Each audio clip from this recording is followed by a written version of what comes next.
A short time ago, an American airplane dropped one bomb on Hiroshima and destroyed its usefulness to the enemy. That bomb has more power than 20,000 tons of TNT. It is an atomic bomb. It is a harnessing of the basic power of the universe.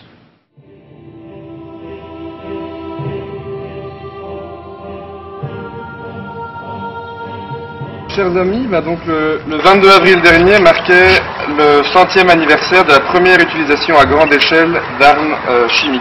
C'était en Belgique, c'était à Ypres.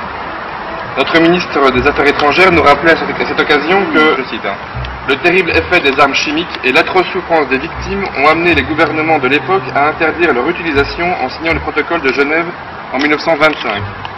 30 ans après le bombardement à l'arme chimique, il y a donc 70 ans, l'armée américaine larguait 2 bombes nucléaires, une sur Hiroshima et une sur Nagasaki. 240 000 morts et des conséquences humanitaires terribles, sanitaires, environnementales, sociales, qui encore aujourd'hui sont fortement perceptibles. Alors curieusement, ce terrible effet de l'utilisation d'armes de destruction massive n'a jamais abouti à un traité d'interdiction de ces armes. Au contraire, aujourd'hui dans le monde, on estime environ 17 000 armes atomiques qui existent dans le monde aujourd'hui, dont 20 se trouvent en Belgique, et qui participent donc à faire d'un monde sans armes nucléaires une illusion. Cependant, alors que la Belgique pourrait demander unilatéralement aux États-Unis le retrait de ces armes comme la Grèce l'a fait, elle préfère perpétuer l'illégalité dans laquelle elle se trouve au regard du traité de non-prolifération auquel elle a souscrit et qu'elle appelle cyniquement à respecter dans son accord de gouvernement actuel. Alors depuis bien longtemps, la Belgique s'inscrit donc résolument dans la lutte pour le désarmement nucléaire, comme elle dit, tout en entraînant ses pilotes à larguer les bombes nucléaires présentes sur le territoire à bord des avions de chasse F-16, que l'accord de gouvernement prévoit de remplacer. Alors, le choix du remplacement des F-16 de l'armée belge, c'est donc l'occasion de questionner la société civile et les populations, les médias et les syndicats, le monde économique et politique, sur la perpétuation du rôle de la Belgique dans le partage des tâches nucléaires de l'OTAN. Acheter des avions capables de transporter ces bombes, c'est pérenniser pour des décennies la présence des armes nucléaires sur notre territoire, et ça, c'est vraiment inacceptable. Nous devons nous rappeler tous les jours que, contrairement à ce que l'on veut nous faire croire, l'armement nucléaire, ce n'est pas la paix, l'armement nucléaire, ce n'est pas l'équilibre de la terreur, l'armement nucléaire, c'est la terreur. De ce que vient dire Guillaume pour la CNAPD à propos de continuer la mobilisation contre les armes nucléaires. Aujourd'hui, j'aimerais vous inviter à un rendez-vous un peu particulier qui aura lieu le 26 octobre, ici à Mons, devant le tribunal correctionnel de Mons. 7 personnes, 7 bomb spotters, seront jugés pour être entrés il y a 3 ans et demi dans le domaine du chèvre, y avoir filmé, pris des photos et avoir publié ces films et ces photos sur Internet. Ils n'ont fait aucun dégât, ils n'ont même pas été arrêtés pendant leur action. L'État belge a décidé de les poursuivre. Le but de cette action, qui s'inscrivait dans le cadre des campagnes Bomb Spotting et NATO Game Over, était plus largement de dénoncer la présence illégale des armes nucléaires en Belgique, mais aussi le rôle du chef, qui est le quartier général militaire de l'OTAN, si un jour il devait y avoir une décision qui était prise d'utiliser ces armes nucléaires au départ de la Belgique. Il est important que ces 7 personnes soient soutenues le 26 octobre. Elles ne sont pas seules à porter ce combat-là, elles le font et elles assument leurs actes, elles assumeront leurs actes et elles iront se défendre le 26 octobre en disant que c'est un délit politique. Et comme tous les délits politiques, ils doivent être jugés devant la cour d'assises en tant que tel. Et si l'État belge veut un procès, qu'il le fasse convenablement. Le procès est public, il a lieu devant la cour correctionnelle, il est public. Vous êtes invités, bien entendu, à venir écouter.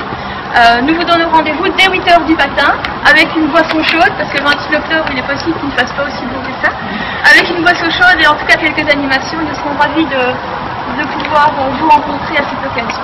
Mais venez et s'il vous plaît, diffusez l'information. Au niveau humain, au niveau social, a été un choc. Je crois que peu de personnes peuvent se rendre compte psychologiquement de ce qui s'est produit. Dans toute l'humanité, la vie de l'être humain, il n'y a jamais eu quelque chose aussi terrible. La possibilité, en une fraction de seconde, d'arrêter la vie et les projets de vie de milliers d'individus. Là, on a parlé de milliers d'individus, centaines de milliers d'individus. À notre situation actuelle, vous avez entendu des chiffres importants de destruction, c'est bien plus large que ça, puisqu'un accident nucléaire dans le cadre d'une guerre, même contrôlée, va produire au niveau de notre humanité une disparition à moyen terme d'à peu près 3,5 milliards de personnes, directes et indirectes. On ne sait pas vivre dans un état de guerre, de chaos total. Ça va produire des morts, en plus d'une guerre contrôlée directe. D'accord ?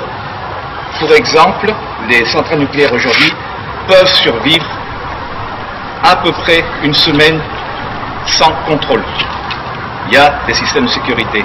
En cas d'une guerre, il n'y a plus personne pour contrôler. Au bout d'une semaine, elles explosent comme n'importe quelle bombe nucléaire, comme Tchernobyl. Et on en a énormément en France et partout sur la planète.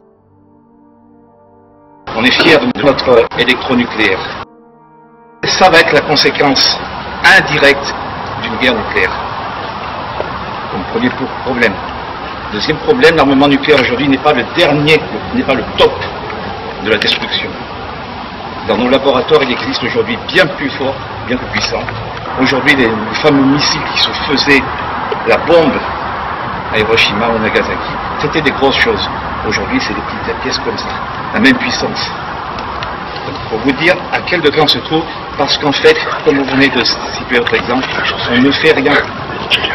On reste dans la même logique du passé, que tout est stable. C'est la situation actuelle. C'est pas commencer à vivre avec la peur au ventre, ça n'a pas de sens non plus.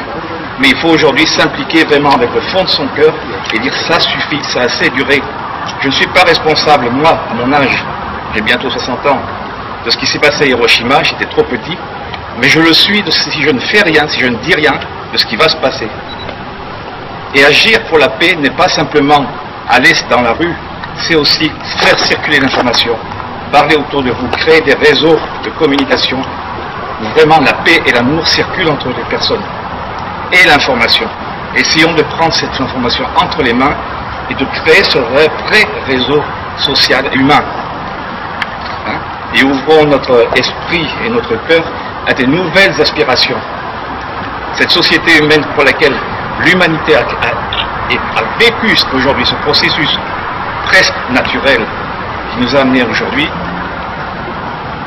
vraiment mettons notre énergie et notre pensée pour lui donner la possibilité de venir. Aspirons depuis ce futur des nations universelles quelque chose vers aujourd'hui qui va contaminer cette société qu'on ne veut plus.